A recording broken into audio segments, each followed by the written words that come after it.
Hey, y'all, hey, this is Dr. Tamara Cover, and this is your wisdom point of the day. Just a reminder that God will send you the help that you need, but it won't come in the package that you expect. So don't miss it. If you read 1 Samuel chapter 17, I believe it's the 9th verse, there's a prophet, his name was Elijah. Where he was at, the brook had ran dry, meaning he ran out of resources, he had ran out of things that would sustain him, he had ran out of water. And so God said, okay, Elijah, I need you to go to Zarephath. There's a widow woman who is going to sustain you. I've already commanded her. I've already given her instructions as I am paraphrasing. Sustain means to strengthen physically, mentally, and emotionally. So he said there's a widow woman and I've already given her instructions, right? Here's the thing. During that time, Zarephath, there was a famine going on in the land. During that time, this widow woman was a widow woman. That means she didn't have resources outwardly. She didn't have connections. She was not wealthy.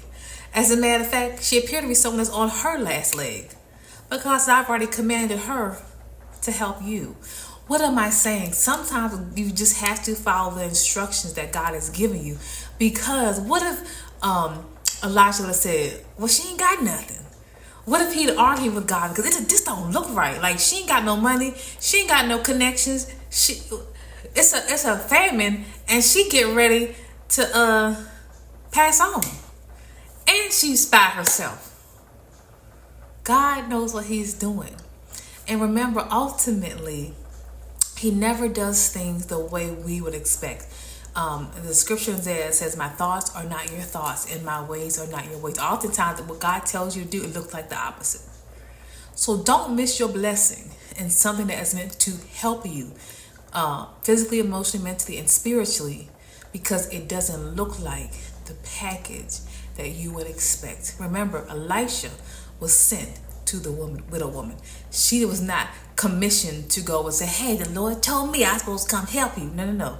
He sent her, the prophet to her, not the other way around. Okay?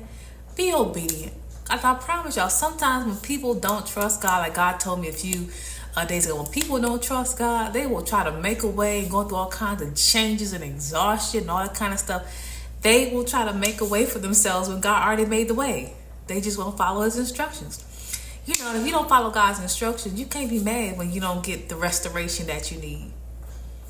All right, y'all. Love you much. And, of course, go to therapy. Bye.